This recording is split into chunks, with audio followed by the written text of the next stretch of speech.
saya sebutkan sedikit format kita punya forum pada malam ni. InsyaAllah kita akan ada 3 pusingan. Yang pertama, pusingan pertama dan kedua saya akan ajukan soalan kepada kedua-dua ahli panel kita.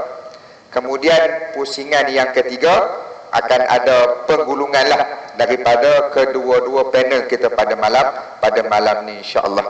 Baik. Tadi saya tak nak lengahkan masa, saya tak nak panjangkan waktu pada malam ni.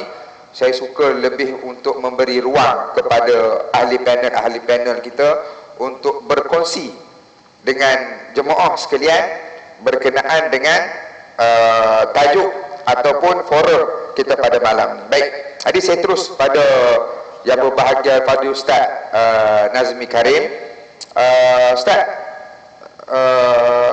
berdasarkan pada tajuk kita hari ini, adakah tanggungjawab kita dengan agama kita ni dah selesai ke belum?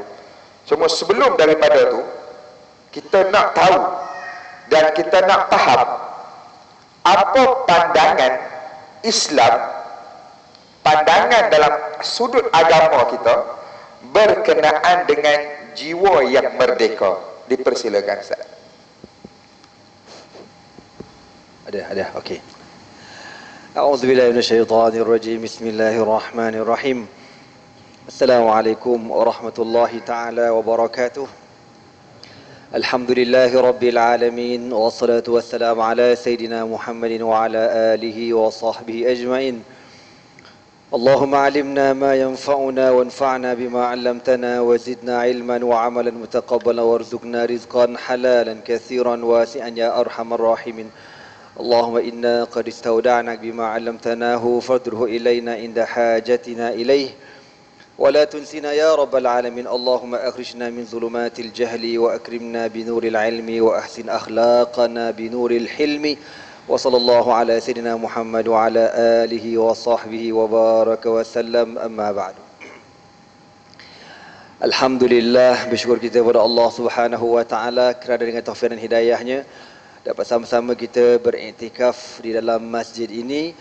Yang anda hormati tuan moderator kita pada malam ni, Ustaz Abu Jihad. Nama dia ni ganas, nama dia. Nama yang susah nak lepas dekat mana-mana airport dunia sebab ada unsur-unsur teroris, Abu Jihad. Dan yang anda sayangi, jiran anda, sahabat anda, abang anda, lagi apa? Geng kita satu hotel dekat haji baru-baru ni, Abai Jam Medicine. Siapa tak kenal memang hawau lah ceritanya. Okey. Jadi pada malam ni insya-Allah kita akan membincangkan satu tajuk yang sebenarnya berat. Tapi kita dah berada di akhir zaman ni, biasa tak nak berat-berat sangat, santai-santai je. Apa yang Ustaz Abu Jihad tanyakan tadi, apakah erti kemerdekaan dalam jiwa seorang Muslim? Kita jangan ambil hal orang kafir lah. Lakum dinukum waliyadin. Kau, aku. Kita orang Islam nak tahu macam mana jiwa kemerdekaan yang sebenarnya. Jadi anak puas fikir, apa benda jawapannya? Sebab anak tak erti sangat bab benda ni, tuan-tuan. Bab falsafah ni aku tak erti sangat. Lalu anak pun buka sirah, terjumpa satu dialog antara Panglima Tentera Islam bernama Sayyiduna Rabi'i bin Amir dengan Rostum, Panglima Perang Parsi satu ketika dahulu. Jadi saya akan bacakan dialog ini, yang bila kita dengar dialog ini kita akan faham apakah makna kemerdekaan dalam jiwa seorang Islam. Dia kata dekat sini, Ana bacakan dia punya apa nama tu, verb Arab dia dulu ya. Dia kata fadakhala Rabi bi farasi 'ala al-busti as-sujaj al-mumtaddah amamahu. Ketika tentera Islam sampai dekat Parsi ni, ini cerita zaman Umar Al-Khattab radhiyallahu taala anhu. Lalu Sayyiduna Rabi bin Amir masuk menghadap bertemu dengan panglima perang Parsi yang bernama Rustam ataupun Rastam. Dia ada sama ada bi dhammir ra atau bi fathir ra, Rastum atau Rustam. Jadi bila dia dah masuk dekat kata kemah panglima perang ni dan kemah panglima perang Parsi ni tuan-tuan dipenuhi dengan perhiasan kemewahan dan sebagainya. Dia ada letak bahasa kita lah macam sofa-sofa macam ni. Rabi'i bin Amir masuk, dia pacak dia punya tombak dan duduk kat bawah. Dia tak duduk dekat sofa ke singgah sana ke yang lawa-lawa tu, dia tak duduk. Lalu apa kata Rastam bila lihat panglima Islam ni duduk dekat bawah, dia kata apa? Mallazi dafa'aka lil julus 'ala al-ard? Kenapa tuan duduk dekat bawah, tak duduk dekat atas? Qala, apa kata Rabi'i bin Amir, panglima Islam ini, innana la nastahibbu an najlisa ala zinatikum. Kami orang-orang Islam tak suka duduk di atas perhiasan milik kamu. Nanti kalau kita duduk nanti, kau ingat kita ni kebulu kau punya harta benda. Kita tak kebulu, bagi kita orang duduk dekat tanah tu lagi bagus. Lalu apa kata panglima Parsi ni? Ma ja'a bikum, apa tujuan kau datang ke negaraku? Untuk apa kau datang dekat Parsi? Tengok jawapan Rabi'i bin Amir. Laqad ibta'athana Allahu, sesungguhnya Allah Ta'ala telah mengeluarkan kami, linukhrijal ibad min ibadatil ibad ila ibadati rabbil ibad, supaya kami ini mengeluarkan manusia daripada penyembahan sesama manusia kepada penyembahan Allah Tuhan yang Esa. Wa min jawril adyan ila adlil Islam, dan untuk kami mengeluarkan manusia daripada kezaliman agama-agama kepada keadilan Islam. Wa min dhiqid dunya ila sa'atil dunya wal akhirah, dan supaya kami mengeluarkan manusia daripada kesempitan dunia kepada keluasan dunia dan juga hari akhirat. 3 poin yang disebut dekat sini. Dia kata apa? Kami datang kepada kamu, yang pertama untuk kami membebaskan manusia daripada penyembahan sesama makhluk, sesama manusia kepada penyembahan Allah Tuhan yang Esa. Maksudnya apa? Merdekakan diri kita daripada menjadi hamba kepada manusia ni. Orang-orang Parsi tuan-tuan, penyembah Majusi, penyembah api. Di waktu yang sama mereka mengagung-agungkan, mendewa-dewakan raja-raja mereka, pemerintah-pemerintah mereka, orang-orang besar di kalangan mereka, sampai tahap jadi level penyembahan kepada mereka. Maka tujuan kami datang untuk mengeluarkan manusia daripada menyembah sesama manusia kepada menyembah Allah Tuhan yang Esa. Itu yang pertama. Yang kedua, yang dikatakan tadi, wa min jawril adyan ila adil Islam, untuk kami mengeluarkan manusia daripada segala bentuk kezaliman agama-agama. Kita sedia maklum, zaman itu di zaman pemerintahan Umar Al-Khattab, 2 kuasa besar dunia, Rom dan Parsi. Rom, fahaman agama mereka majoriti ialah Kristian. Adapun Al-Furs, anda dah sebut tadi, agama mereka Majusi. Dan agama mereka agama ciptaan manusia, senang bahasanya. Agama yang tidak ada maksud keadilan, tidak ada maksud kebajikan, tidak ada maksud yang baik, ciptaan manusia. Tiada apa kau sembah apinya, lepas tu kau sembah sama-sama korang, lepas tu berlaku perkahwinan antara bapa dengan anak, antara adik-beradik, lebih teruk pada LGBT, lebih kurang LGBT lah juga nak beritahu, Jahannam sejahanam-jahanamnya. Maka apa yang agama kau ajar ni mengarut tak betul, untuk kami bawa kamu kepada keadilan Islam. Itu yang kedua. Dan yang ketiga, tujuan kami datang, wa min diqid dunya ila sa'ati dunya wal akhirah, untuk mengeluarkan kamu daripada kesempitan dunia. Padahal Parsi masa itu kuasa besar dunia, hidup dengan penuh kemewahan pada zahirnya, tapi realitinya hidup dalam keadaan penuh dengan keserabutan, tidak ada ketenangan. Berbeza dengan sahabat Nabi, walaupun duduk dekat atas tanah, duduk dekat bawah, tapi hati mereka bebas, hati mereka luas, jiwa mereka besar. Wa min ajli an nukhrijakum min dhiqid dunya, daripada kesempitan dunia, ila sa'ati dunya wal akhirah, kepada keluasan dunia dan hari akhirat. Qal faman qabila minna dhalika qabilna minhu, kata Rabi'i bin Amir, sesiapa yang terima apa yang kami bawa ini, kami akan terima daripada mereka. Wa illam yaqbal qabilna minhul jizyah, maknanya apa? Kalau engkau masuk Islam, settle. Tapi kalau kau tak nak masuk Islam, kau ada satu lagi pilihan. Apa dia? Bayar jizyah. Jizyah ni cukai yang dikenakan kepada orang kafir zimmi ataupun kafir muahad ataupun kafir musta'man. Secara umumnya kafir zimmi. Kafir zimmi kafir apa? Kafir yang taat kepada arahan pemerintahan Islam. Kalau korang tengok cerita ni, sekarang Rustum duduk dekat atas hingga sana. Rabi'i bin Amir dekat atas tanah ni. Dia sound, dia kata apa? Kalau kau masuk Islam, kau selamat. Tapi kalau kau tak nak masuk Islam, kau kena bayar jizyah. Macam. Hebat tak tuan-tuan? Hebat ke tak hebat? Kau orang tidur ke apa ni? Hebat ke tak hebat? Hebat! Dia boleh sound panglima tu. Padahal, masa tu, negara Islam hanya di Madinah Al-Munawwarah.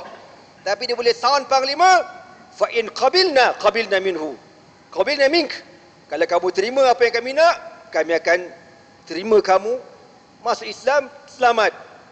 Wa illa, kalau kau tak nak terima masuk Islam, fa alaikum bil jizyah, korang kena bayar jizyah, bayar cukai kepada kami. Wa in rafad qabil wa in rafad, dan kalau kamu enggan, Islam pun tak nak masuk, kita sedia maklum, kita tak boleh dia orang nak paksa masuk Islam, tak boleh, la ikraha fid din, tak boleh paksa. Kita bagi pilihan kedua, bayar jizyah. Wa in rafad, tapi kalau kamu tolak juga, Islam kamu tak nak masuk, jizyah pun tak nak bayar, kita tidak ada pilihan. Tidak ada pilihan yang ketiga kecuali hatta qatalnak hatta nazfara bin nasri. Pilihan ketiga, kita berperang. Iman nasru wa iman syahadah, sama ada Allah berikan kemenangan ataupun kami gugur syahid. Jadi apa kata Rustum? Rustum dengar, ya betul Mamat ni kau. Brutal ni. Dia kata, qatamutuna qabla zalik. Kemungkinan korang akan mati dulu, kata Rustum. Apa kata Rabi' ibn Amir? Wa'adana Allahu azza wa jalla anna al-jannata liman mata minna ala zalika wa anna az-zafra liman baqiya minna. Allah berjanji kepada kami. Allah Ta'ala berjanji apa dia? Kalau kami hidup, kami diberikan kemenangan. Dan kalau kami mati, kami diberikan syurga Allah Subhanahu wa Ta'ala. Panjang dialog ni, ringkaskan cerita. Lalu apa kata Rustum? Beri kami tempoh waktu untuk kami bincang. Sampai-sampai esko kami, kabinet kami nak bincang tentang tawaran yang kamu bagi. Apa jawapan Rabi bin Amir? Kami beri peluang kepada kamu 3 hari. 3 hari kau nak bincang benda ni. Benda ni kau tahu, benda besar tahu. Kau nak kena masuk Islam, tak nak, kau kena bayar cukai, tak nak cukai, perang. 3 hari je. Orang dulu tuan-tuan, dia punya izzah dia punya karamah dia punya berani, dia punya hebat. Dengan musuh, tak bagi muka. 3 hari cukup. Jangan apa panjang, pening kepala. 3 hari cukup. Lalu, mereka akhirnya buat keputusan apa dia? Keputusannya, kita perang. Itulah, nak bagi tahu bagaimana kemerdekaan para sahabat Nabi radhiyallahu ta'ala anhu, yang mereka memahami dalam jiwa mereka dia, kita ni sebenarnya hamba Allah. Jangan kita peduli apa orang nak kata. La nakhafu fillahi laumata laimin. Orang nak kata biar pi ke dia. Yang penting, ana Abdullah, aku hamba Allah dan aku akan taat segala arahan Allah Subhanahu wa ta'ala. Nahnu qaumun a'azzanallahu bil Islam, famahma btaghaina al izzata bighairi ma a'azzanallahu bihi azallanallahu. Kita merupakan satu kaum yang Allah muliakan kita dengan sebab Islam. Tetapi kalau kita cuba nak mulia selain daripada Islam, Allah akan hinakan kita. Begitulah sebagai sedikit mukadimah kepada jawapan yang pertama, soalan pertama, tentang apakah erti kemerdekaan dalam jiwa seorang Islam. Apa dia? Kita menjadikan diri kita hamba kepada Allah, bukan hamba kepada dunia yang penuh dengan tipu daya ini. Wallahu a'lam. Baik. Jadi tuan-tuan yang dirahmati oleh Allah Subhanahu wa Ta'ala, tu round pertama. Dia biasa round pertama ni warming up. Dia warming up dulu. Itu warming up pun panas dah. Nanti dah warming up, lagi seronok tuan-tuan. Baik, jadi dapat yang kita kupas dan kita boleh ambil sedikit daripada apa yang disampaikan yang berbahagia Al-Fadhil Ustaz Dazmi, bahawa jiwa yang merdeka ialah mereka yang di dalamnya hanya ada Allah Subhanahu wa Ta'ala sahaja. Hidupnya kerana Allah, matinya kerana Allah. Dia berjalan kerana Allah dia duduk kerana Allah, dia berkasih sayang kerana Allah. Itulah manusia yang punya jiwa yang merdeka. Kan? Kenalah dengan kita hari ini tuan-tuan. Hari ini ni zaman orang hari ini buat apa-apa nak orang lain tengok. Buat apa-apa nak orang lain pandang, nak orang lain komen. Betul tak? Kan? Kalau buat TikTok tu tengok view berapa. Berapa dah view, berapa dah like hari ni. Kalau view tak banyak, hati jadi resah, hati jadi gelisah. Kenapa view tak banyak hari ni? Kan ini hari ni kita punya perangai menunjukkan apa? Bahawa dalam jiwa kita masih ada ruang-ruang dan kesan-kesan penjajah. Bukan dijajah oleh Jepun, bukan dijajah oleh British, bukan dijajah oleh komunis, tapi dijajah oleh perasaan suka dinilai atau suka dipuja oleh manusia yang lain. Jadi sebelum kita pergi dengan lebih jauh, bertepatan dengan bahawa manusia ni yang merdeka ialah mereka yang dalam hatinya punya Allah sahaja.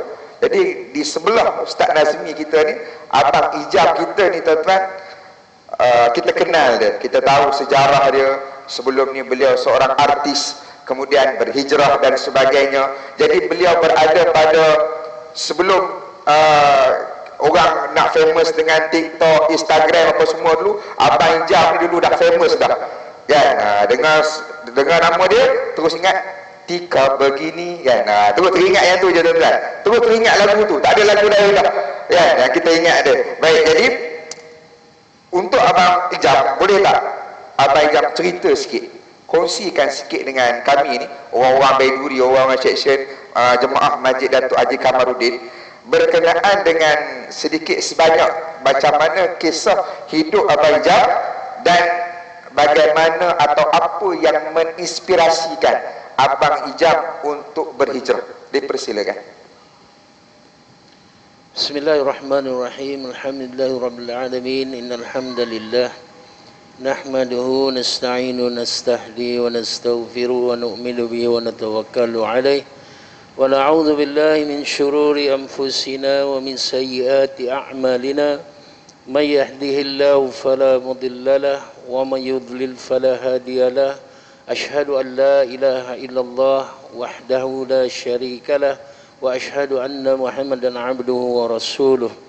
Allahumma salli ala sayyidina Muhammadin 'abdika wa nabiyyika wa rasulika an-nabiyil ummi wa ala alihi wa sahbihi wa barik wa sallim tasliman katsira la nabiyya ba'da. Ilahi anta maksudi wa ridhaka matlubi a'tini mahabbataka wa ma'rifataka wa ba'd. Qala Allah subhanahu wa ta'ala fil Qur'anil Karim, a'udzu billahi minasy syaithanir rajim. Bismillahirrahmanirrahim. Wal 'asr innal insana lafi khusr illa alladhina amanu wa 'amilus solihati wa tawasaw bil haqqi wa tawasaw bis sabr. Sadaqallahul 'azim. Qala Rasulullah sallallahu alaihi wasallam, man ahya sunnati faqad ahabbani, man ahabbani kana ma'iyya fil jannah. Atau kama qala alaihi salatu wassalam. Assalamualaikum warahmatullahi wabarakatuh.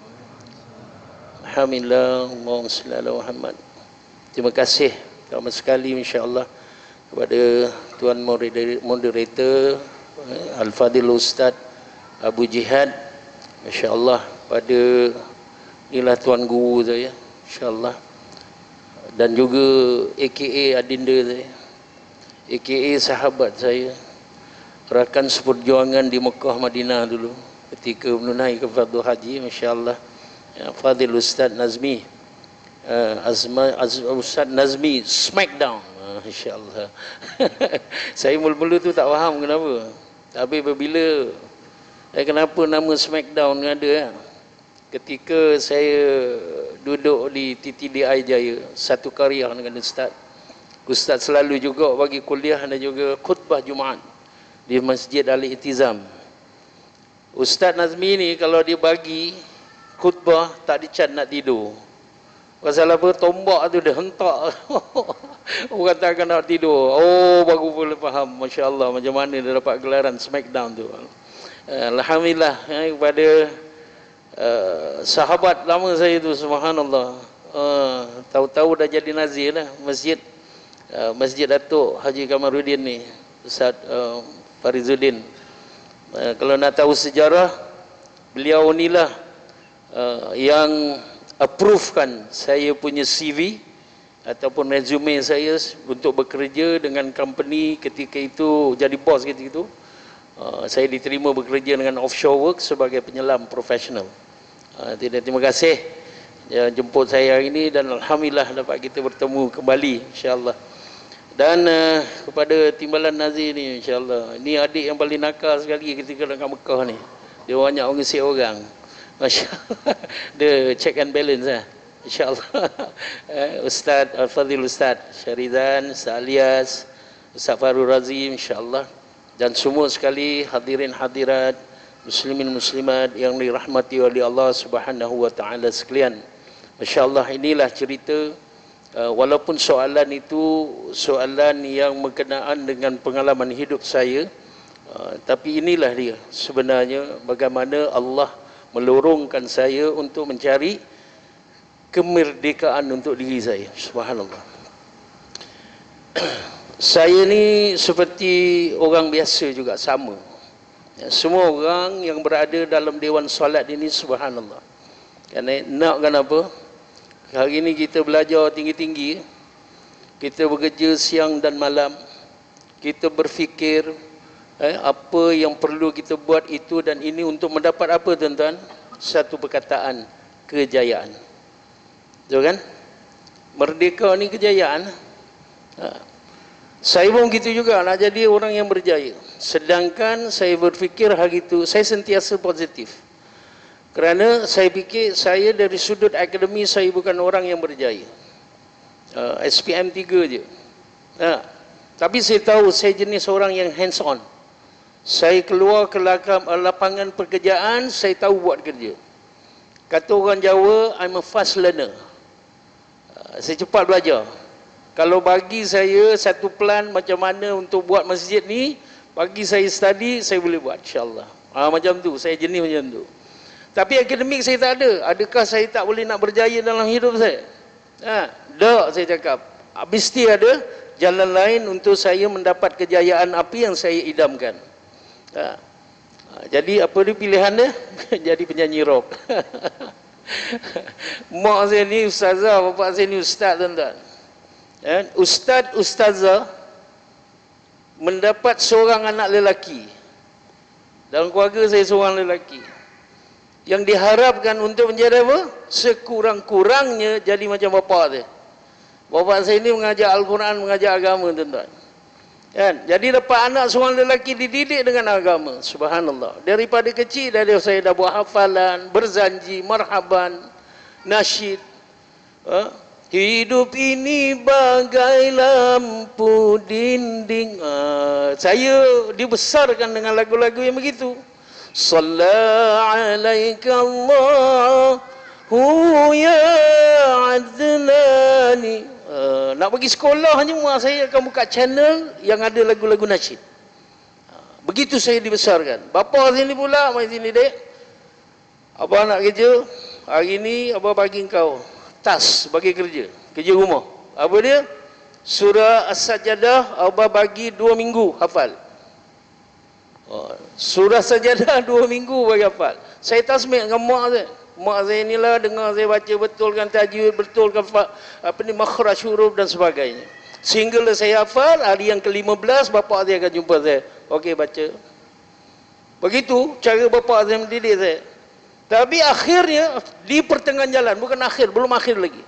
Di pertengahan jalan, Masya Allah, saya ni ketika itu umur remaja, 16-17 tahun. Sebab ibu-ibu, ayah-ayah, hari ini saya nak berpesan. Ini berkenaan dengan pengalaman yang pernah saya tempuh.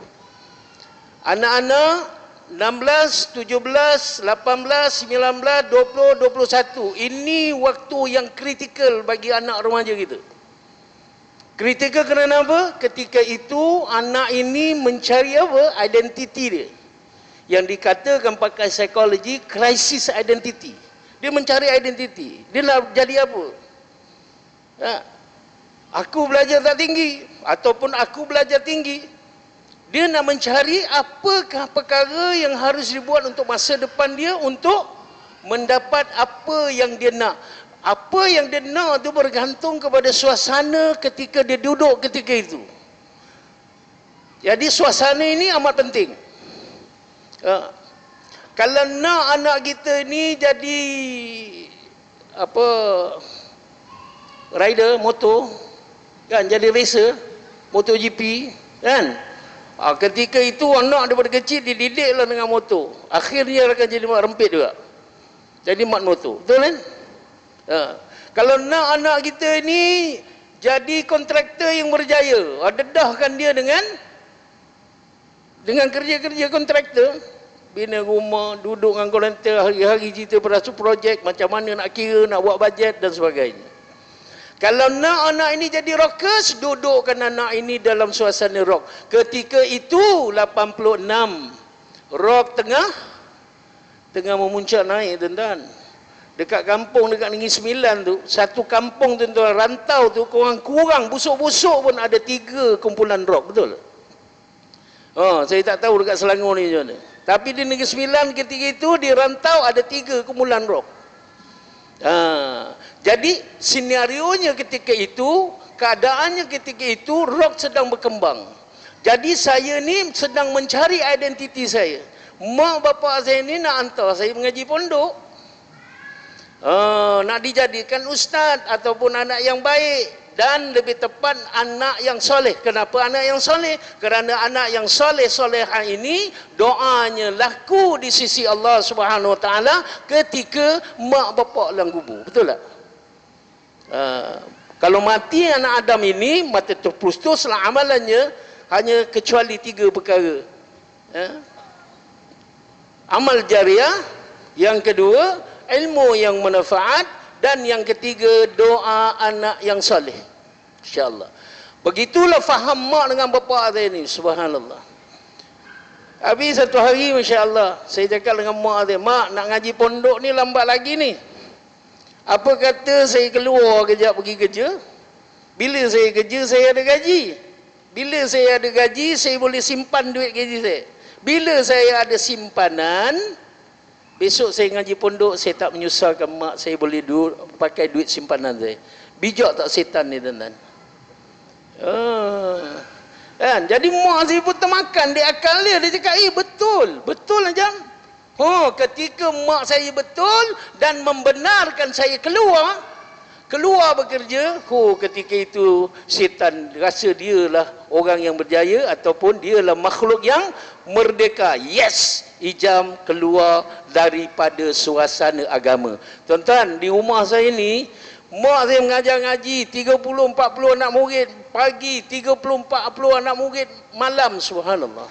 Hari-hari suasana agama, hari-hari dengan Al-Quran. Tapi jiran sebelah rumah buka, sinaran matamu bak kejora di tengah malam. Itu lagu kan, tahu tak? Kau orang sini warak lagu. Kita mengaji kat rumah, kat sebelah rumah dia. Masa tu rock tengah berkembang, lagu tu tengah popular, tuan-tuan. Dan azan dulu, insya-Allah.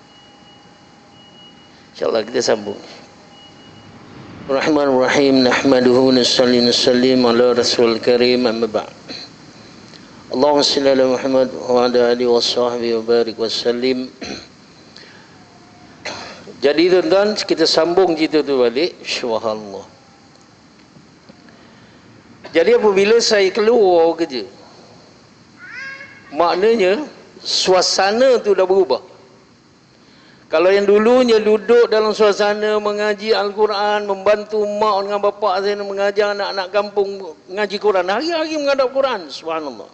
Tapi bila keluar je kerja dekat Senawang, berubah dah.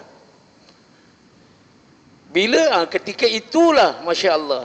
Kerana tiba-tiba pula kumpulan medicine ni, nama sebenarnya dulu mula-mula adalah D. Johnson. Pasal kerja dekat kilang tu nama Johnson, Chandra Johnson. Jadi nama kumpulan tu Lee Johnson. Sehinggalah masuk 87, masuk pertandingan juara-juara rock, subhanallah, barulah tukar nama Madison, subhanallah.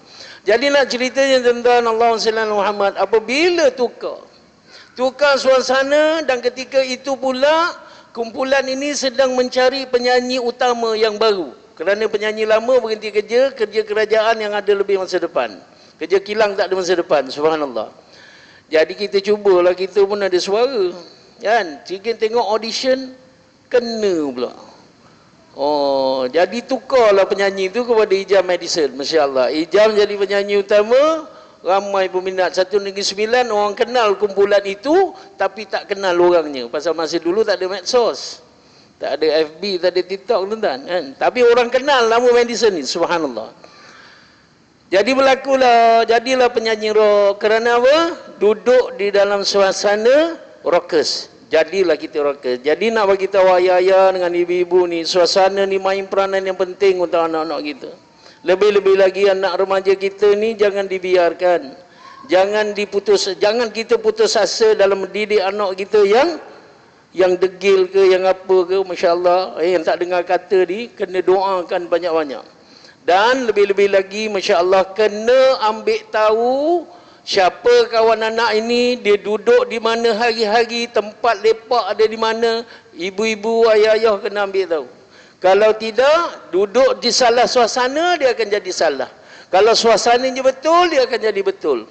Ini berlaku pada diri saya. Jadilah rocker, subhanallah. Satu hari bila mak saya ni tahu saya jadi penyanyi, subhanallah. Ceritanya panjang sebenarnya kan, tapi masa ni tak berapa nak izinkan sangat. Saya pendek-pendekkan cerita.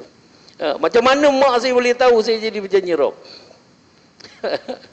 Satu hari tu, tuan-tuan, Allahumma salli ala Muhammad, sebenarnya kumpulan Madison ni ditawarkan buat album yang pertama 1986.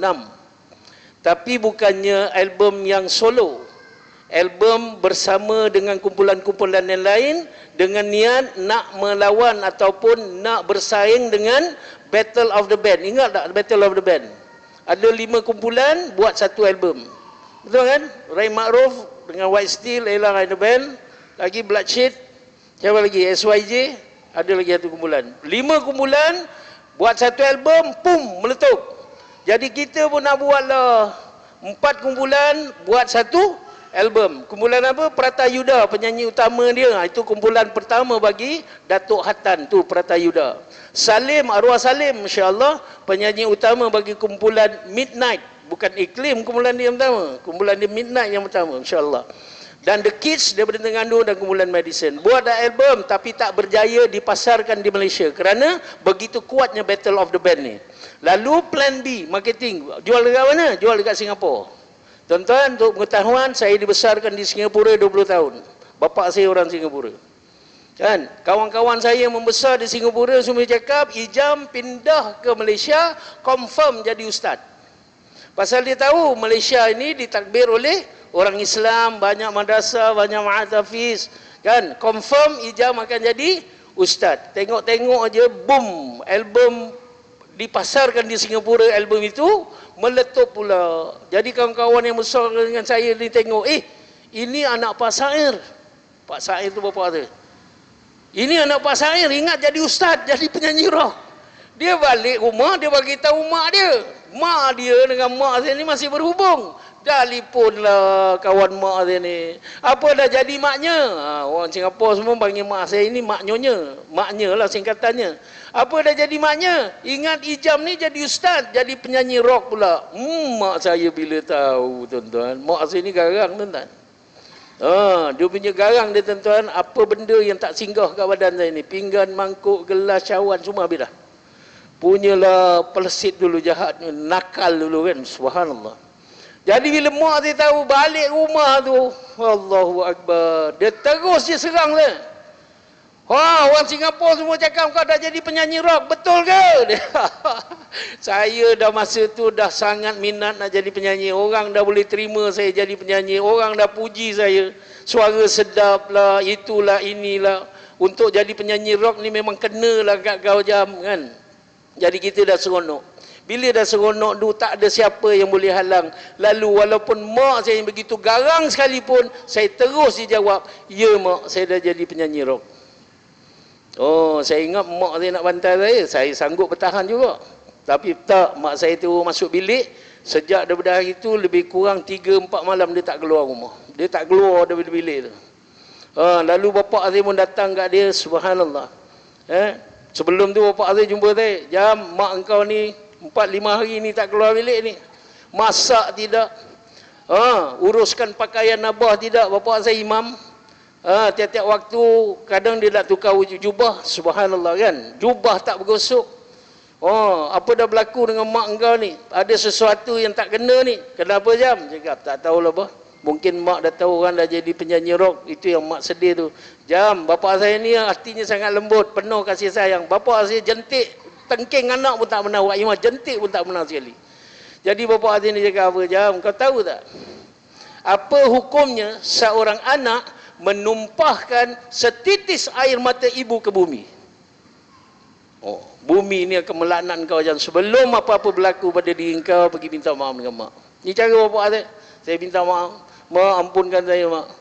InsyaAllah mak, saya cubalah jadi yang baik. Saya tak cakap saya nak berhenti menyanyi rock dah. Saya akan cuba jadi baik. Depan mak tu memang baik betul lah. Dah minta maaf, menangis-nangis, keluar rumah jadi hero balik. Jadi terus penyanyi rock. Allahumma salli ala Muhammad. Lalu bapak saya pun nasihatkan mak saya. Mak saya dia kan, jangan putus asa dengan Allah, dia cakap. Jangan kecewa dengan Allah. Ada sesuatu yang Allah nak ingatkan pada kita. Sesuatu yang ada perkara yang tak kena. Jadi Allah turunkan ataupun Allah jadikan anak ini sebagai ujian untuk kita ingat apakah muhasabah, apakah perkara yang Allah tak suka kita dah lakukan. Selama hari ini kita mengajar anak-anak orang kampung daripada Singapura sampai ke Malaysia ni. Kita mengajar anak-anak orang kampung ini, Masya Allah, Al-Quran daripada alif bata, belajar tajwid, mengajar taranum, sehingga budak ni boleh mendirikan solat dengan sendiri. Kita belajar fardu ain, mengajar tauhid dan mengajar sebagainya. Daripada tak tahu kepada tahu. Jadi ada yang sambung belajar pergi ke luar negara, balik dapat diploma, dapat ijazah. Kita rasa apa? Kita rasa bangga. Kita tak bulangkan balik kepujian ini kepada Allah SWT. Ini yang sebabnya Allah bagi peringatan kepada kita. Kerana apa? Segala pujian milik aku, bukan milik engkau. Kan? Kalau kita tak pulangkan balik pujian ini kepada Allah SWT, apa berlaku? Kita akan rasa sombong, kita akan riak. Kan? Akulah yang mengajar anak-anak orang kampung ini daripada tidak tahu kepada aku. Semuanya kita akan cakap aku. Ini yang menyebabkan kita akan jadi sombong. Jadi Allahumma salli ala Muhammad, reda dengan ketentuan Allah, jadi muhasabah kita, beristighfar kita, bertaubat kita kepada Allah SWT, dan tugas sebagai seorang ibu, doa dan doa dan doa. Ad-doa silahul mu'min. Inilah hadis yang diajarkan bagi bapa saya kepada mak saya. Doa ini senjata seorang mukmin yang paling ampuh. Hebatlah Amerika, negara China, negara Rusia boleh mencipta senjata nuklear yang boleh meleburkan dunia ini dengan sekelip mata. Tetapi senjata yang kita katakan hebat ini tidak dapat menukar takdir seseorang. Doa yang Nabi tinggalkan kepada kita, yang Nabi ajarkan kepada kita, hebatnya doa ini dapat mengubah takdir seseorang. Tapi pastikan datangnya daripada seorang ibu yang bertakwa. Jadi doa, jangan putus asa, jangan kecewa dengan Allah. Doa. Jadi mula daripada hari itu. Bukan dulu mak saya tak doakan saya. Dulu mak saya doakan saya juga. Tapi doanya sambil-sambil lewat. Ini mak saya bagi tahu kat saya. Dulu mak ni terlampau yakin yang kau ni akan jadi anak yang saleh. Kau ni akan jadi ustaz di jam. Itu sebab mak doa pun ambil sambil lewat. Tapi apabila ujian Allah bagi begini, bersungguh-sungguh mak doakan kau. Kira semua hampir 30 tahun mak saya doakan saya. Barulah jadi orang hari ni, subhanallah. Kalau dulu saya tak tahu, saya tak tengok, kadang tu saya tengok YouTube kan. Konsert-konsert lama dulu kan. Ya Allah, macam ni lah dulu orang tengok aku atas pentah kan. Kan hari ni aku tengok, ya Allah, macam beruk, macam monyet panjat sana potet ni. Agaknya orang dulu ingat aku macam tu lah, kesian mak bapak aku, dia orang yang dapat malu kan. Jadi tuan-tuan yang dimuliakan Allah Subhanahu Wa Taala, begitulah ibu-ibu doakan anak. Anak kita ni nakal jahat macam mana sekalipun, masya-Allah, jangan disumpah. Jangan disumpah anak. Mak sini garang tuan-tuan, tapi dia tak pernah sumpah anak dia. Mak sini garang. Nada tu, kalau dia marah, nada tu memang bunyi garang. Tapi jaga perkataan yang keluar dari mulut seorang ibu. Begitu juga dengan ayah. Marah boleh, tapi jangan keluarkan perkataan-perkataan yang tidak elok. Mak dia kena marah, kau ni betul degil jam kan. Anak bertuah betul dia. Nadanya marah, tapi keluarnya anak yang bertuah. Dan akhirnya, tuan-tuan, Allahumma salli ala Muhammad. Hari ini, tuan-tuan, Allahumma salli ala Muhammad.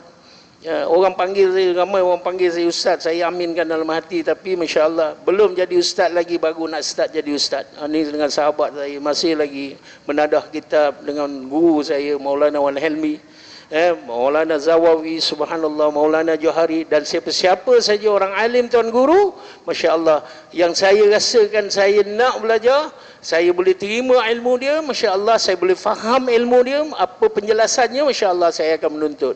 Waimah sekalipun saya pergi, Ustaz Kazim Ilyas punya pondok pun saya pernah duduk dekat sana. Di Kuala Selangor 2 tahun bersama pondok Ustaz Yusri Abdul Karim, subhanallah. Dan akhirnya hari ini masih lagi, masya-Allah, ada masa lapang saya akan pergi pondok di Rauk Pahang, subhanallah, untuk menuntut ilmu. Bukan apa tuan-tuan, Allahumma salli ala Muhammad. Hari ini takut mati takut mati tuan-tuan, takut mati, sangat-sangat takut mati. Dan mati ni rahsia Allah Subhanahu Wa Taala, semua orang pun tahu. Waktunya kita mati, masanya, waktunya kita mati, cara kita mati, tempat kita mati, Allah rahsiakan. Tapi kalau kita nak mati masa yang baik, masa yang baik, cara yang baik, di tempat yang baik, kita kena buat perkara-perkara yang baik supaya insya-Allah dapatlah kita mati dalam husnul khatimah. Ini yang selalu berada dalam fikiran saya. Mudah-mudahan sedikit perkongsian ini ada manfaatnya, dan insya-Allah kita sambung sebentar lagi insya-Allah. Wallahu taala alam.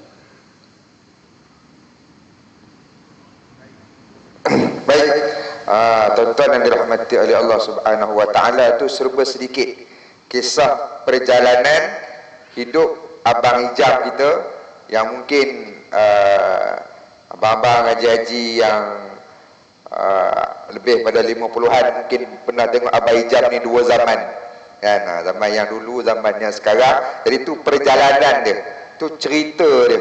Dan dalam cerita tu tuan-tuan, bagi saya tadi ada satu pengajaran yang cukup bernilai. Apa dia? Dalam hidup kita ni, jangan pernah kita putus asa untuk minta pada Allah. Kadang-kadang tuan-tuan, anak kita dia pandai, dia cerdik, bukan sebab pandai kita jaga, bukan sebab pandai kita didik, bukan sebab genetik kita pandai, genetik kita cerdik. Tapi kadang anak kita baik, anak kita pandai, anak kita cerdik, kadang sebab kita bangun malam, kita angkat tangan minta doa pada Allah, ya Allah, jadikan anak aku anak-anak yang saleh. Sebab tu anak kita macam mana pun tuan-tuan, dia tetap anak.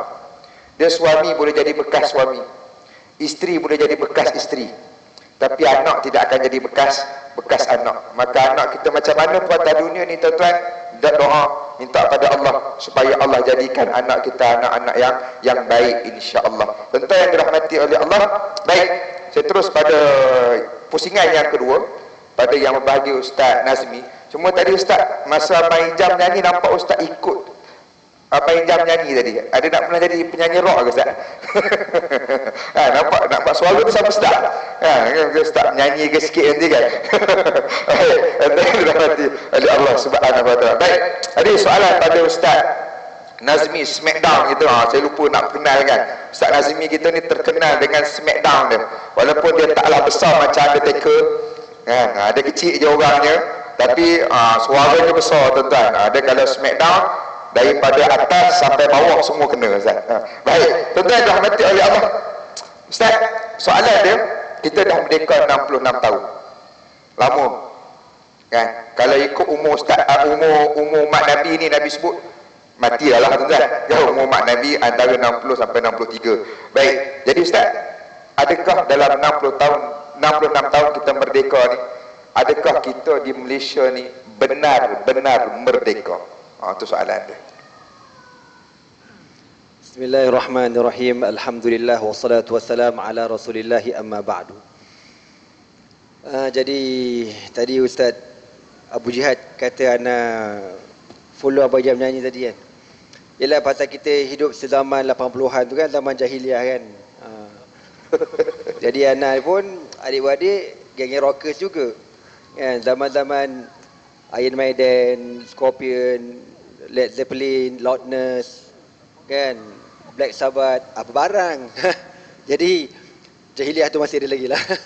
Ala kulli hal, Allah Ta'ala bimbing kita pada jalan yang terbaik, yang kita akan lalui segala-gala laluan tersebut, dan di akhirnya Allah menyayangi kita semua insya-Allah. Balik kepada soalan Ustaz Abu Jihad, kita dah 66 tahun merdeka. Persoalannya, betul ke negara kita merdeka? Sebelum mana jawab, nak tanya tuan-tuan, betul ke kita merdeka? Betul ke tak betul? Jawablah. Jawab pun tak berani kan, tengok korang ni. Ini tahun 2023 tau, ini bukan zaman Majapahit. Jawapannya, kita belum merdeka sepenuhnya. Setuju? Slow je. Apa barang nak smackdown tak sampai hati. Tuan-tuan tahu tak kenapa Rasulullah SAW berhijrah ke Madinah? Tahu tak kenapa? Tahu kan? Tak lain dan tak bukan kerana untuk menegakkan kerajaan Islam di Madinah. Itu tujuannya. Ketika di Makkah, 13 tahun Nabi berdakwah. 13 tahun diturunkan ayat-ayat Makkiyah tentang akidah, tentang akhlak, tentang ahwalul yaumil qiyamati, tentang qasasul anbiya'i war rusul, dan tidak ada ayat-ayat berkaitan dengan hukum hakam. Kenapa? Kerana tuan-tuan, ketika di Makkah Nabi selama 13 tahun, Nabi tidak ada kuasa.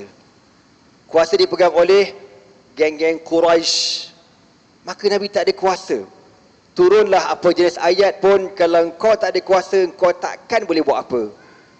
Maka Rasulullah SAW berhijrah ke Madinah pada tahun 13 kenabian Nabi, dan tinggal di Madinah lebih kurang selama 10 tahun. Dan dalam tempoh 10 tahun itulah Rasulullah SAW memerdekakan bukan sekadar Madinah, bahkan Makkah Al-Mukarramah dalam peristiwa Fathu Makkah yang berlaku pada tahun 8 Hijrah, merdekakan min ibadatil awthan ila ibadatillahil wahidil qahhar, daripada penyembahan berhala kepada penyembahan Allah, Tuhan yang Maha Esa. Tuan-tuan semua, itulah realiti sebenarnya. Merdeka yang kita duk laung, sebenarnya bagi saya lah secara peribadi, tak minat nak sebut merdeka. Aku tak minat, sebab aku rasa tak merdeka. Kita sekadar merdeka ginilah, tapi jauh di sudut hati, kita ni kan semua hamba Allah. Tak kira apa status kau, latar belakang sekalipun.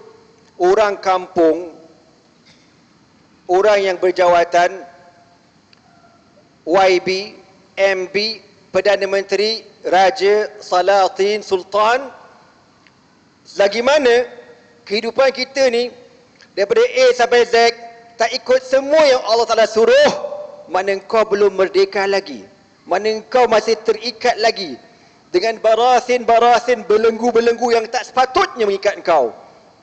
Kan? Kita ni tuan-tuan, yang macam saya sebutkan tadi, Rasulullah SAW bila masuk ke dalam kota Makkah, Nabi kata apa? Ja'al haqu wa zahaqal batil innal batila kana zahuqa. Telah datang kebenaran dan terhapusnya kebatilan. Sesungguhnya kebatilan pasti akan dihapuskan. Maka Rasulullah SAW menaluki kota Makkah, dipanggil sebagai Fathu Makkah.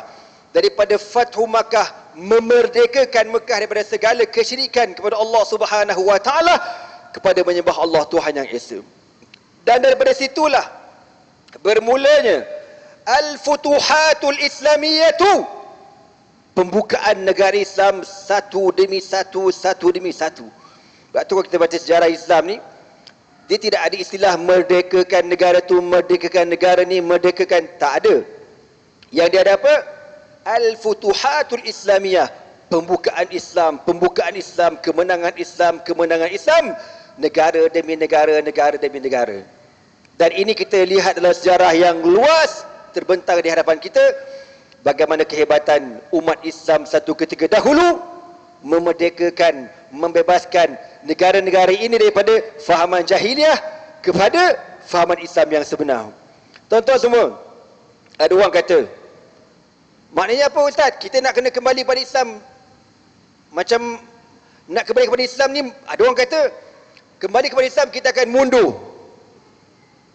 Kau kata mundur, aku sepak muka kau tak pasal sekarang. Tu sebagai smackdown tu. Kalau ada orang kata kembali kepada Islam ni mundur, saya nak tanya, apa maksud mundur kau tu?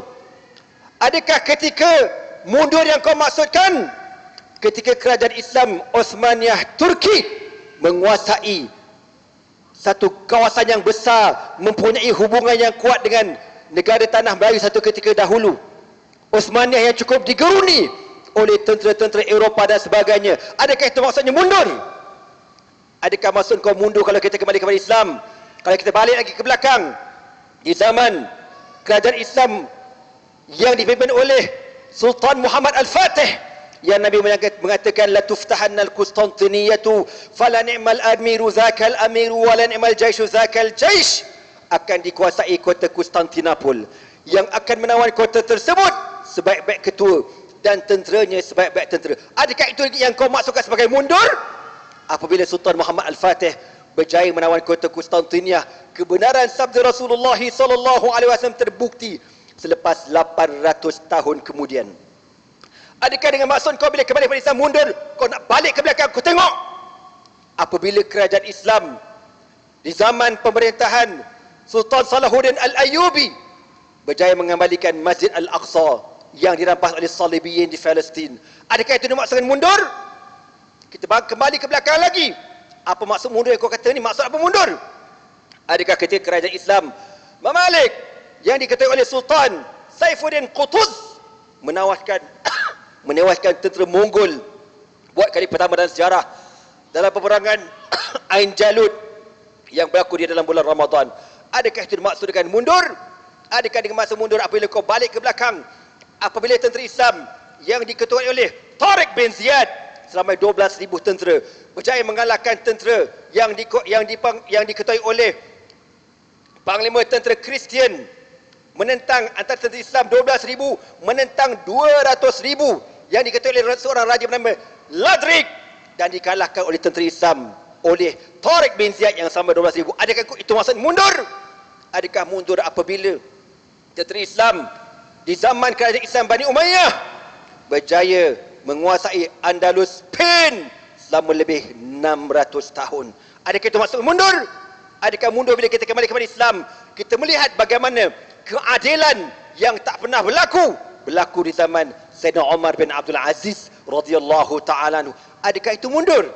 Adakah mundur kau nak kata di zaman pemerintahan Al-Khulafa'ul Arba'ah, Abu Bakrin wa Umar wa Uthman wa Ali, memerintahkan penuh keadilan?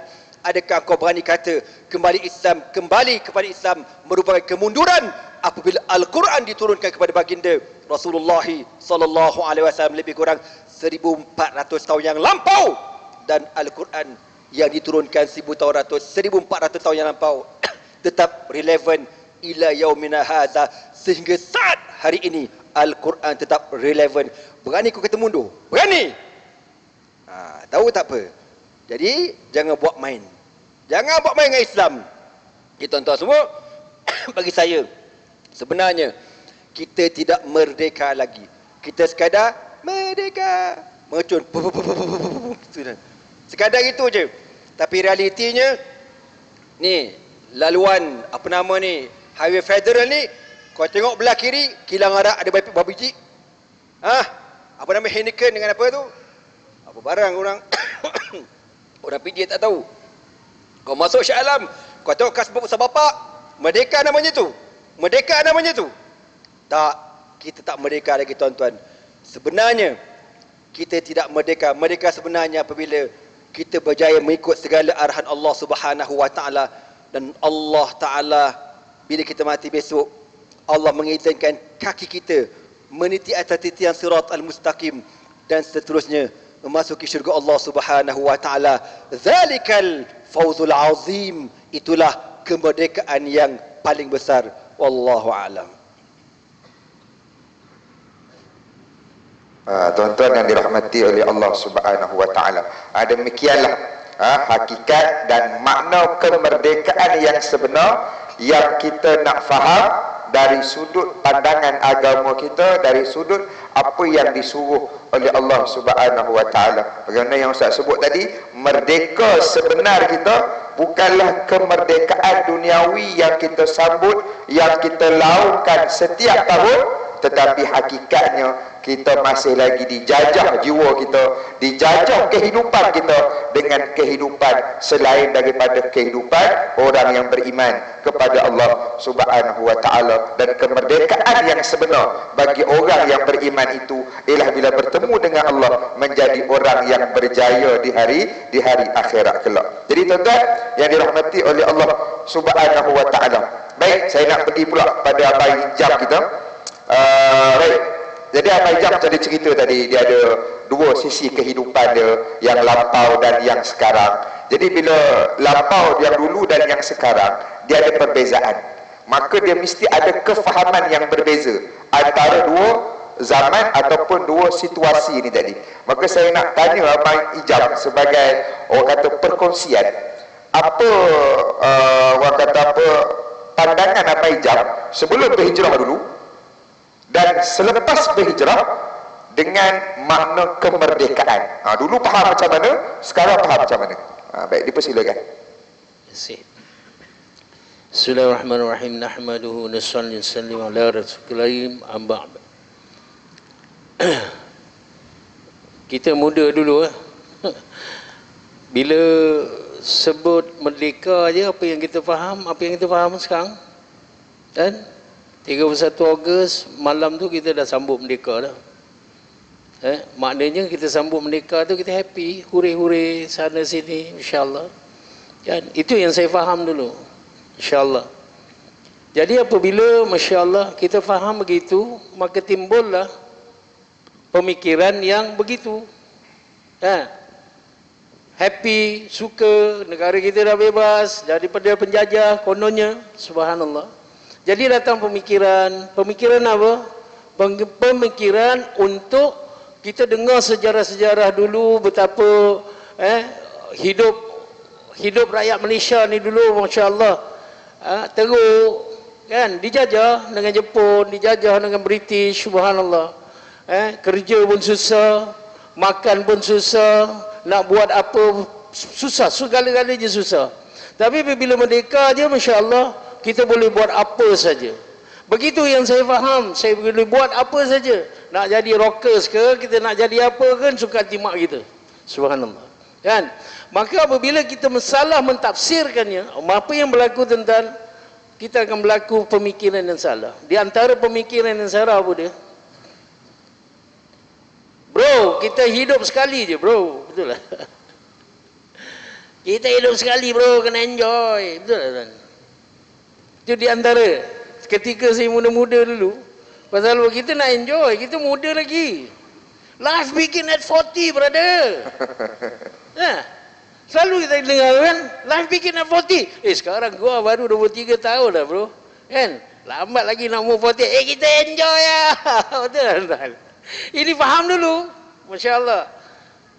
Kita tak sangka pula benda tu salah pemikiran itu. Life begin at 40.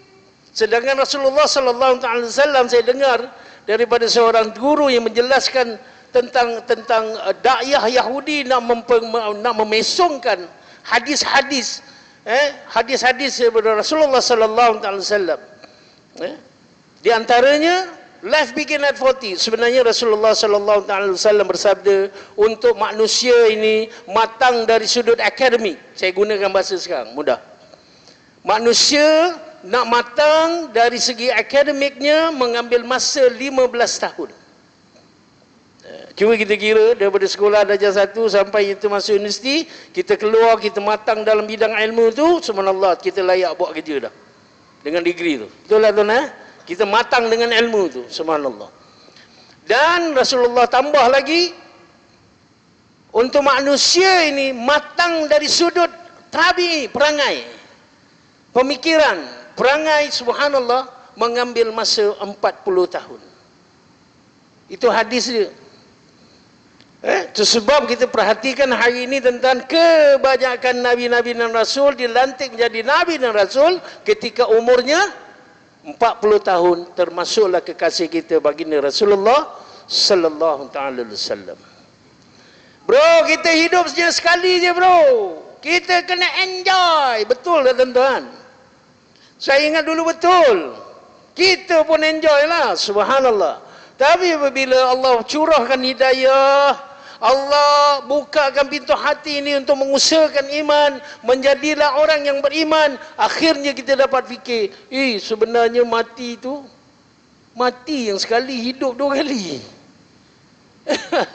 Hidup dekat dunia dan dimatikan, lepas itu kita hidup dekat akhirat. Hidup ke akhirat yang kira hidup kat dunia ni, subhanallah.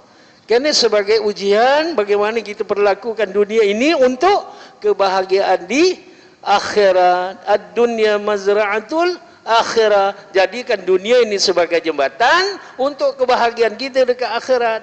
Nak buat apa pun kau buatlah, tak ada masalah. Tapi pastikan perbuatan kau itu akan memberi kesan di akhirat besok. Kesan yang baik, dia akan jadi baik dekat akhirat. Tapi kalau perbuatan yang buruk, kesannya buruk di akhirat. Begitu fahamnya, subhanallah. Allahumma shalli ala Muhammad. Sehingga kita kadang, masya Allah, tak sedari. Tapi tentang yang dimuliakan Allah subhanahu wa ta'ala, perempuan yang dirahmati oleh Allah subhanahu wa ta'ala, masya Allah. Ini pentingnya iman. Kita kena usahakan iman kita hari-hari. Ya ayyuhalladzina amanu aminu billahi wa rasulih. Wahai orang-orang yang beriman, usahakan iman kamu kepada Allah dan juga Rasulullah sallallahu alaihi wasallam. Kena usahakan iman. Kerana iman inilah, masya-Allah, yang tersemat dekat dalam hati kita ini, masya Allah, untuk menentukan apakah perbuatan kita yang kita akan lakukan, sama ada perbuatan itu Allah suka ataupun tak suka. Ini bergantung kepada usaha atas iman yang kita lakukan hari-hari. Tuan-tuan yang dimuliakan Allah subhanahu wa ta'ala, subhanallah. Ini yang saya sentiasa fikirkan. Kadang orang tanya kepada saya, bang, nak hijrah semua orang boleh hijrah bang, nak berubah semua orang boleh berubah, tapi masalah yang paling besar, yang susah nak buat, nak istiqamah di dalam penghijrahan itu, nak istiqamah di dalam kebaikan yang kita nak buat itu. Macam mana abang boleh istiqamah bang? Aku tak tentu lagi ni. Wah, kan? Tapi setakat hari ni, apa yang abang buat, apa yang abang lakukan, abang boleh istiqamah hari ni pakai jubah, pakai kopiah, subhanallah. Masya Allah. Saya cakap satu je tuan, ingat mati. Ingat mati tuan-tuan. Kerana apa tuan-tuan? Ketika saya nak berubah dulu, doa mak saya ni hampir 30 tahun. Hampir 30 tahun mak saya doakan dia, doakan saya. Lalu Allah makbulkan doa saya. Allah jadikan seorang ulama sebagai asbab, bertemu dengan saya lalu berubah 360 degree. Siapa ulama itu? Sahibus Sama'ah almarhum Datuk Ishak Baru, Mufti Negeri Selangor ketika itu. Datang ke pulau perhentian. Tuan-tuan, saya ni jadi beach boy 12 tahun saya jadi beach boy. Beach boy benda yang dia tak buat. Yalah, tahu je Haji nak ngangguk-ngangguk. 12 tahun, hampir 12 tahun saya jadi beach boy tuan-tuan. Pakai board short, pakai singlet dekat tepi pantai dengan Oakley. Dia like.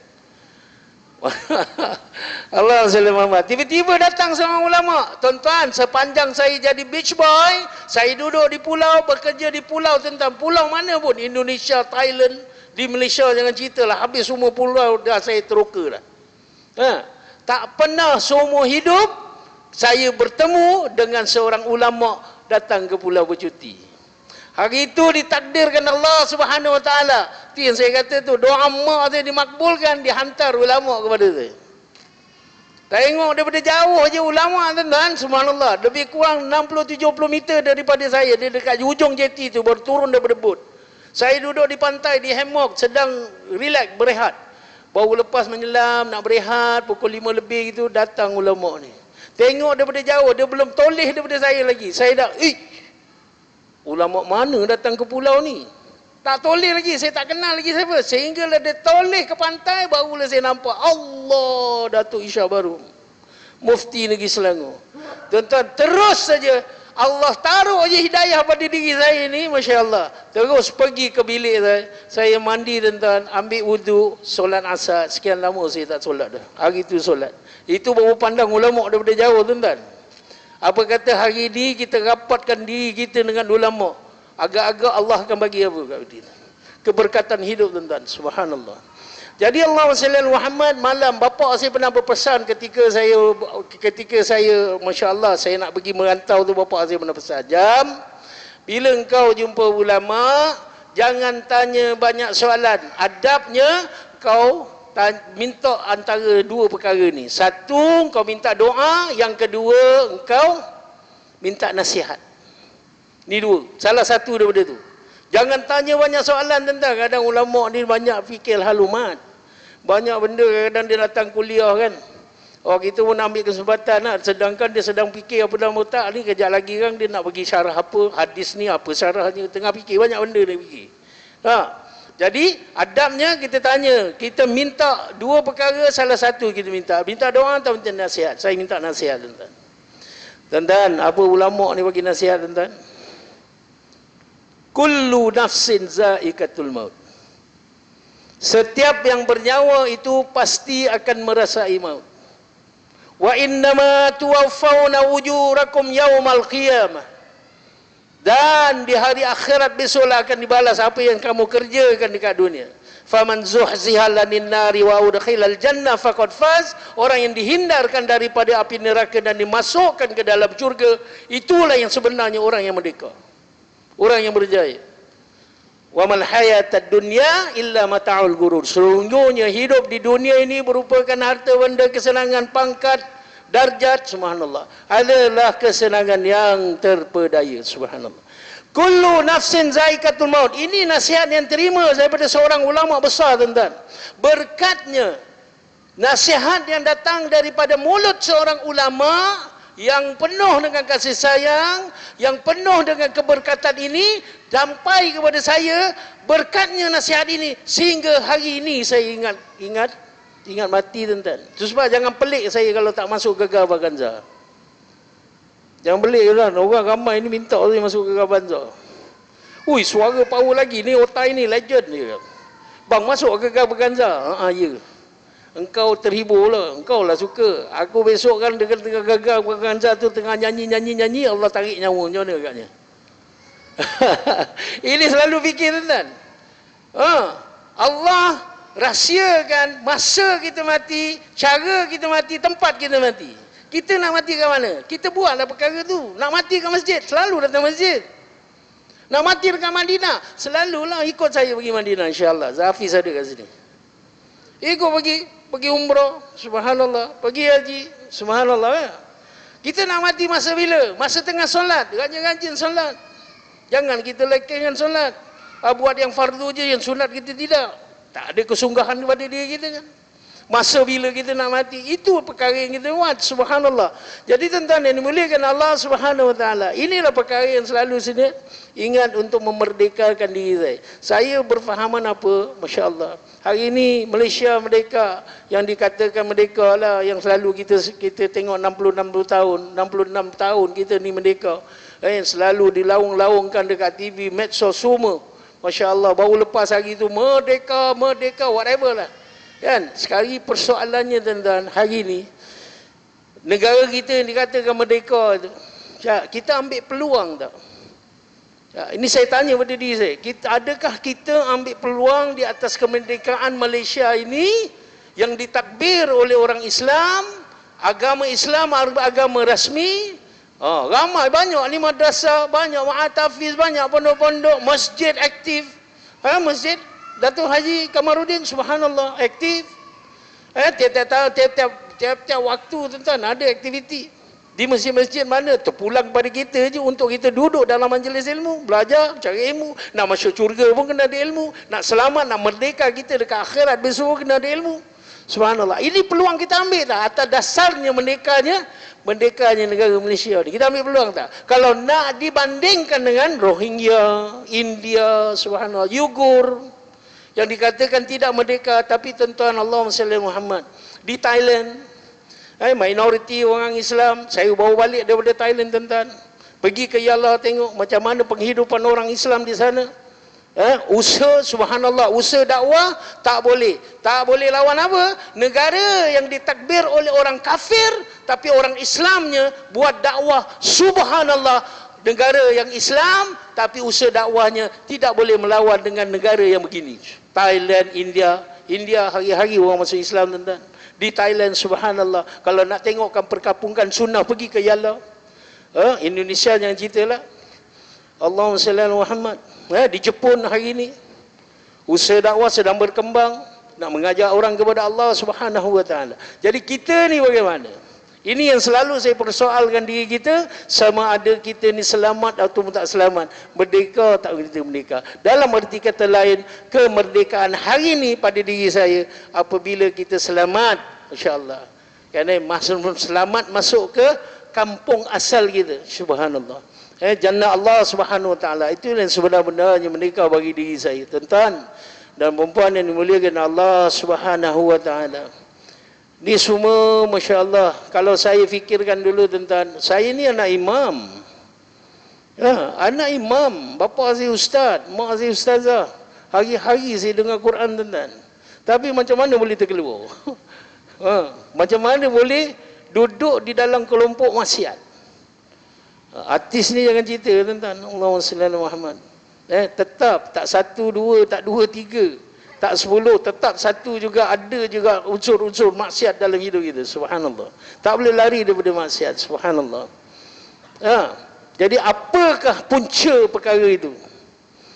Itu sebab hari ini tuan-tuan, saya berkata pada diri saya, nak merdeka, nak berjaya kita dekat dunia dan juga akhirat, masya-Allah, tak boleh tidak, kita kena usahakan iman. Usahakan duit penting, tak ada masalah. Usahakan duit penting masa kita duduk kat dunia, ustaz pula. Kan? Usahakan duit penting. Kerana kita duduk kat dunia, nak beli mineral water pakai duit. Nak bayar sekolah yuran anak pakai duit. Nak isi minyak motor, nak datang ke masjid kena pakai duit. Subhanallah. Bukan itu transaksi sekarang. Bukan macam dulu barter trade. Aku ada kentang 5 kilo boleh tukar tak 5 liter minyak petrol. Dah tak pakai dah, semua pakai duit lagi ni. Kan? Usahakan iman lagi penting. Kerana syarat pertama nak masuk syurga adalah orang yang beriman. Tak beriman, tak, Allah tak bagi masuk syurga. Jadi mana nak usahakan dulu? Usaha duit penting, usahakan iman penting. Mana nak usahakan dulu? Kena usahakan iman dulu. Kerana apabila mengusahakan iman, jadi kita orang yang beriman, kita tahu hukum hakamnya. Nak mengusahakan duit kita pun kita jaga hukum dia. Kita tak ada lah nak sakau sana, sakau sini, rasuah sana, rasuah sini. Apabila kita mengusahakan duit saja tanpa kita mengusahakan iman, kita nampak hanya nilai duit, kita tak nampak nilai iman. Itu sebab hari ni orang tuan-tuan, kalau hari ni orang tawarkan kita satu projek 100 juta, bang, kau approvekan projek ni pada aku bagi kau 10%, 10 juta, macam tuan-tuan, kita pegang satu pos lagi, CEO ke, ataupun chief engineer yang pegang satu projek nilai 100 juta, orang offer kita bagi 10% daripada nilai projek itu, dapat 10 juta, agak-agak macam ni tuan-tuan. Ini bergantung kepada usaha kita di atas mana. Usaha duit lebih ke usaha iman kan lebih? Kalau usaha duit lebih, kita nampak nilai duit tu 10 juta. Rumah dengan lift lah aku boleh beli. Rumah 5 tingkat pasang lift sekali, betul lah. Lamborghini, sap-sap soy lah. Apa kereta pun aku nak beli. Betul, ketika kita nampak nilai duit. Tapi kalau kita mengusahakan iman kita, kita tahu nilai iman ini bagaimana. Pentingnya nilai iman ini. Baru kita usahakan duit, kita tahu 10 juta, tak berbaloi bang, masuk neraka selama-lamanya. Tak boleh. Walaupun satu hari masuk neraka, nak ke tuan-tuan masuk neraka? Tak nak tuan-tuan. Begini nilai iman. Jadi iman ini harus diukur hari-hari. Hari-hari kena ukur tuan-tuan. Innamal mu'minuna alladhina idza dzukirallahu wajilat qulubuhum wa idza tuliyat alaihim ayatu zadatuhum imanan wa ala rabbihim yatafakkarun. Innamal mu'minuna idza, orang yang beriman itu apabila disebut nama Allah, gementar hatinya tuan-tuan. Cuba kita cek iman kita hari ini. Kita tengah mesyuarat projek 100 juta. Ini kena mesyuarat ni. Panggil accountant, panggil arkitek, panggil itu engineer semua. Meeting, mesyuarat 100 juta. Kita kena dapatkan projek ni. Dapat je projek ni, 20 tahun company kita rehat. Tak payah nak fikir utilities, bill, tun, bill ni, gaji orang semua dah terbayar 20 tahun. Betul tuan? Kita fikir, mesyuarat. Lalu waktu zuhur, Masjid Datuk Haji Kamaruddin. Allahu Akbar, Allahu Akbar. Kita tengah mesyuarat projek 1 juta tuan-tuan. Dengar azan agak-agak kita buat apa? Kita buat apa? 3 benda, 3 golongan. Satu, dia buat tak tahu je. Kerana dia nampak nilai duit 100 juta tu, 10 juta dia nampak. Yang kedua, okey kita stop sekejap. Ni dulu saya macam ni. Okey kita stop sekejap, hormat azan. Habis azan, okey kita mesyuarat balik. Kita jamming balik. Yang ketiga tuan-tuan, dia tak payah tunggu azan. 5 minit nak azan ni, okey kita berhenti dulu mesyuarat, kejap lagi lepas makan kita sambung balik. Betul tuan-tuan? Di mana golongan kita ni? Di mana letak ni? Ini di antara soalan yang saya tanya pada diri saya. Bagaimana saya nak maintain hari ni tuan-tuan? Dalam dunia sekarang ni tuan-tuan, sebab Nabi cakap apa? Man tamassaka bis sunnati 'inda fasadi ummati falahu ajru miyati syahid. Sesiapa yang berpegang teguh dengan sunnahku di dalam keadaan kehancuran umat, baginya 100 pahala syahid. Begitu sekali Nabi dah standby dah. Dia dah pandang dah ke depan ni, dia ta'ara mujizat Rasulullah sallallahu alaihi wasallam. Dia tahu apa yang akan berlaku pada umat akhir zaman ini dengan ujian yang penuh, besar, penuh, kuat, subhanallah. Sehingga kan ada yang jadi tak beriman, sehingga kan ada yang murtad, subhanallah. Ni umat sekarang ni. Sehingga Nabi ganjarkan apa? Minta kepada Allah Subhanahu wa taala, bagilah kelebihan kepada umat akhir zaman ini, insya-Allah. Berpegang teguh dengan sunnahku dalam keadaan kehancuran umat, 100 pahala syahid. Tuan-tuan, ini yang perkara yang hari-hari tuan-tuan, Allahumma salli ala Muhammad. Untuk kita, masya-Allah. Dia kunci dia ingat mati je. Ingat mati tuan-tuan, saya ingat mati.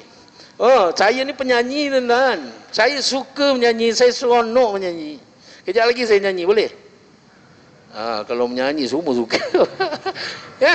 Saya ni penyanyi, tengok kawan-kawan masuk ke Berganza ni tuan-tuan, tak mengunta ke hati ni tuan-tuan?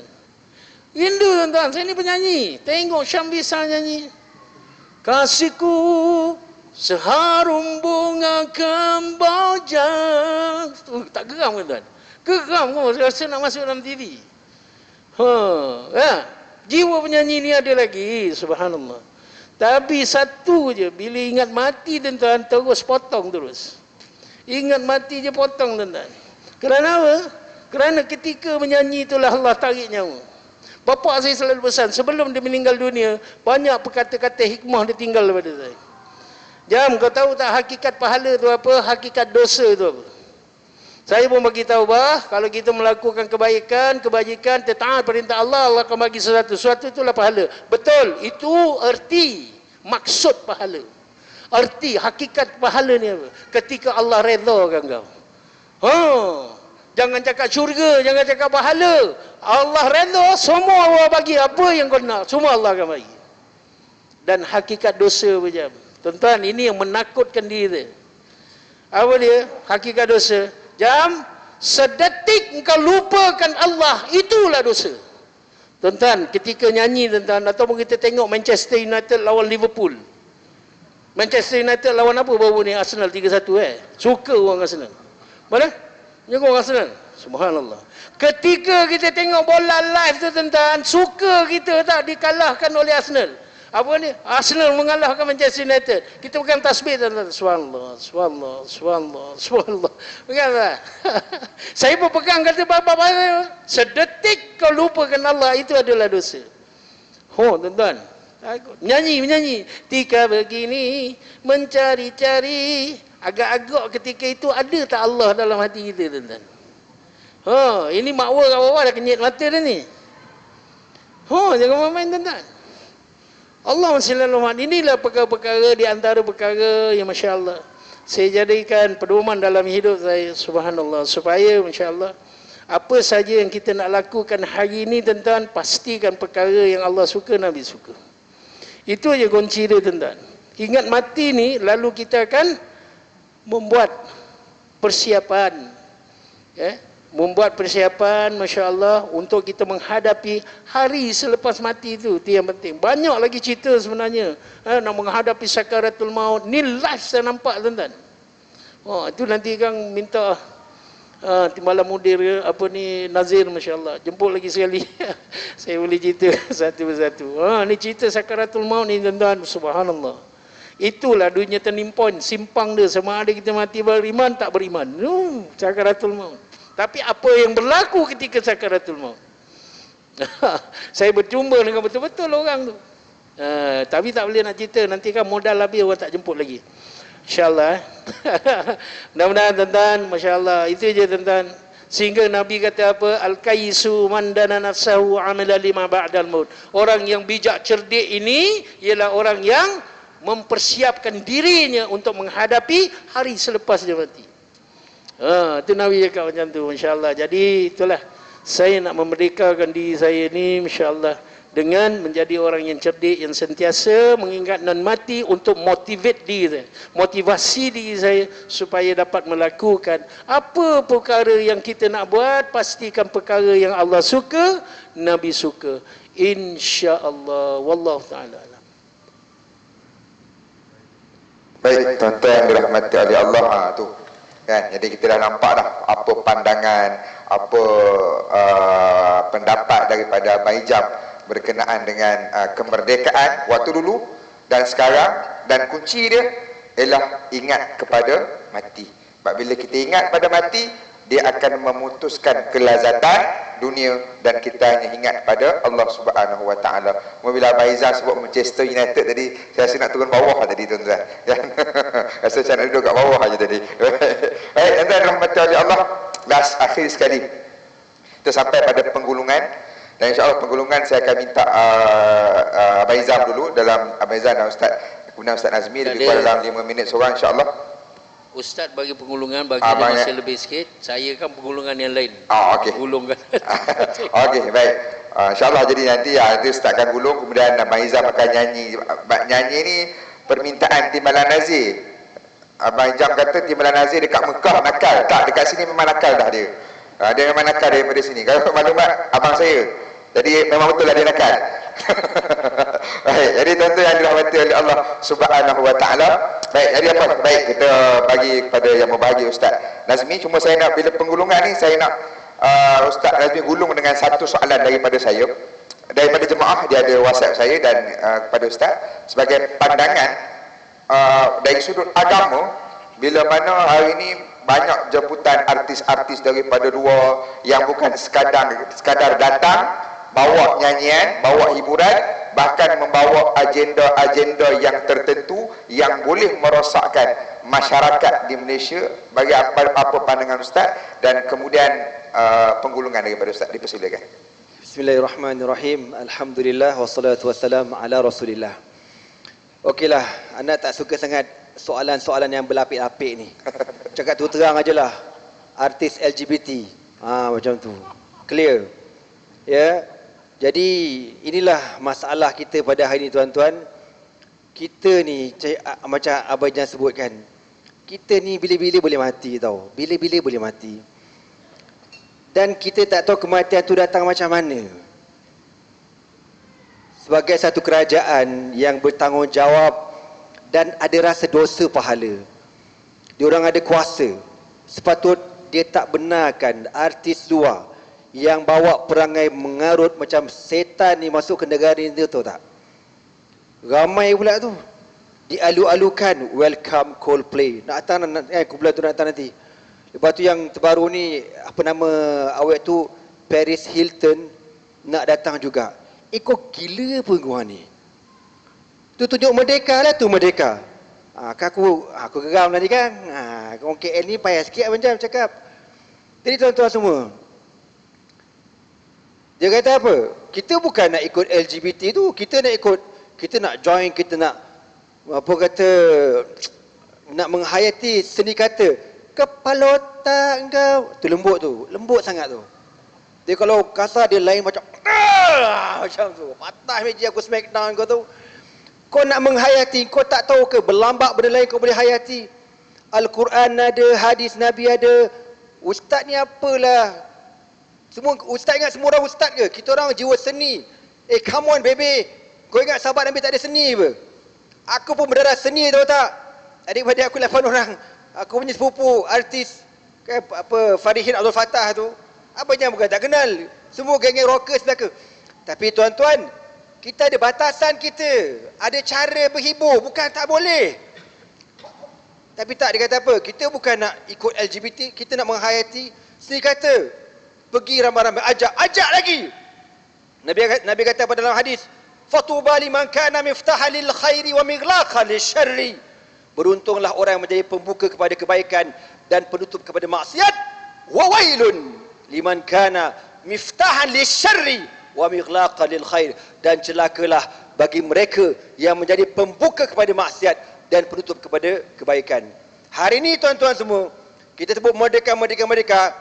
Tuan-tuan sedar tak sedar, kami asatizah ni nak bercakap, nak berceramah, nak berforum, kadang-kadang fikir berkali-kali, silap cakap kena ambil tindakan, silap cakap kena tarik tauliah, silap cakap merdeka apa benda namanya tu. Sedangkan ana muslim wa ana ahqqu an atakallama an dini. Aku seorang Islam dan aku berhak bercakap tentang agama aku. Wa ana ahqqu an udafi an dini. Aku berhak pertahankan agama aku. Tiba-tiba pada hari ini cakap lebih, kau kena tangkap, kau kena tahan, kau tak. Apa benda cerita ni? Merdeka sangat kau. Bukan nak marah, tapi lebih kurang macam tu. Itu realiti ni tuan-tuan. Jadi kami ni nak tak nak, saya pegang apa yang Nabi kata, kulil haqqa walau kana murran. Cakap kebenaran walaupun pahit sekalipun. Wala takhafu laumata laim, dan jangan kau peduli apa orang nak kata. Apa orang nak repot?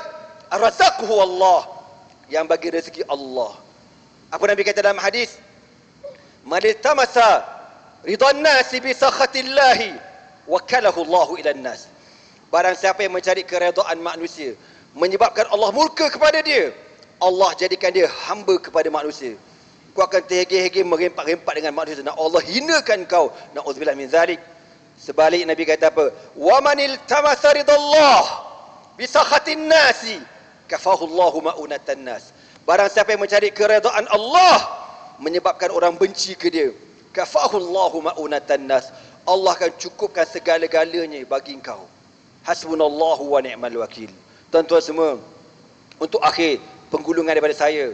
Tadi jawab soalan tadi tu, soalan artis tu, penggulungan.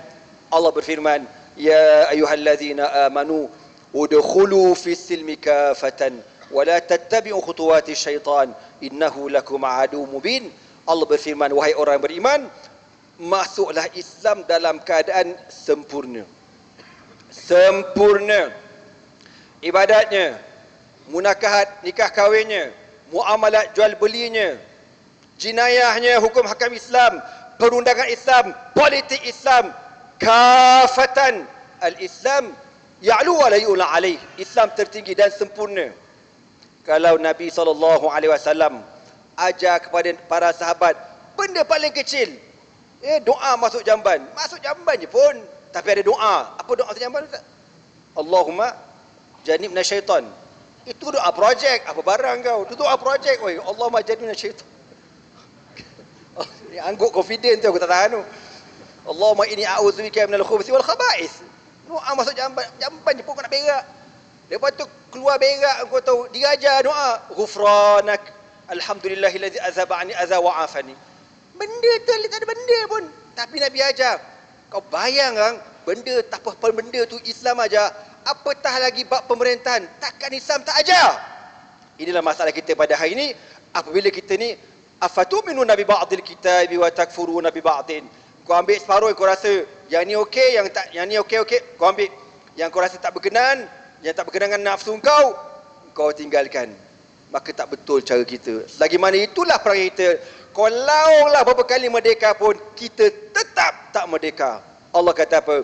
Udkhulu fi silmi kafatan. Masuk Islam secara sempurna. Wala tattabi'u khutuwati syaitan. Dan jangan sekali-kali kamu ikut jejak langkah syaitan. Setan ajar. Ini jangan ikut Islam. Jadi jangan ikut Islam. Jadi jangan. Itu semua jejak langkah syaitan belaka. Innahu lakum adu mubin. Sesungguhnya syaitan itu merupakan musuh kamu yang nyata. Tuan-tuan semua, kita tidak ada pilihan kecuali al-aud ila al-Islam. Kembali pada Islam, baiki diri saya sendiri, kita sendiri, keluarga kita, masyarakat sekeliling. Tuan-tuan, sebelum tuan-tuan nak meninggal dunia dan saya meninggal dunia, tak ada terfikir hati kita nak lihat negara kita ni negara yang begitu mentaati Allah Subhanahu wa taala daripada A sampai Z. Tak ada rasa ke? Kan? Anna ni sampai kadang berangan, aku tak nak masuk jadi YB ke, tak ada, aku nak jadi MB terus. Kan? Berangan apa? Bila aku ada kuasa, aku nak tutup kilang Kasbek tu.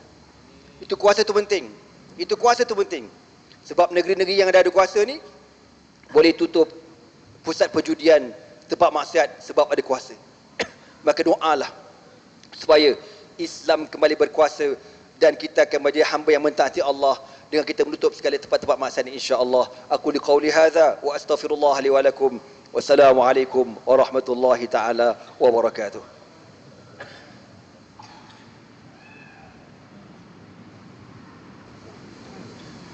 Bismillahirrahmanirrahim. Nahmaduhu wa nusalli ala rasul karim, amma ba'd.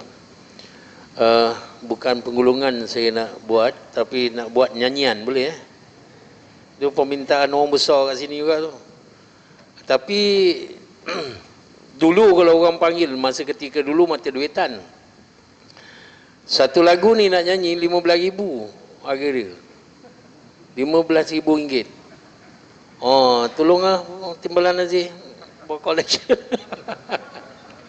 Itu dulu tuan-tuan, dulu masya-Allah. Apabila dah merdeka diri saya ni, subhanallah. Allah bagi fikir yang lain. Insya-Allah. Saya mohon masya-Allah tuan-tuan yang ada dekat dalam dewan ni, insya-Allah doakan saya minta doanya. Doa. Saya sedang usahakan madrasah pondok saya sekarang di Raub Pahang.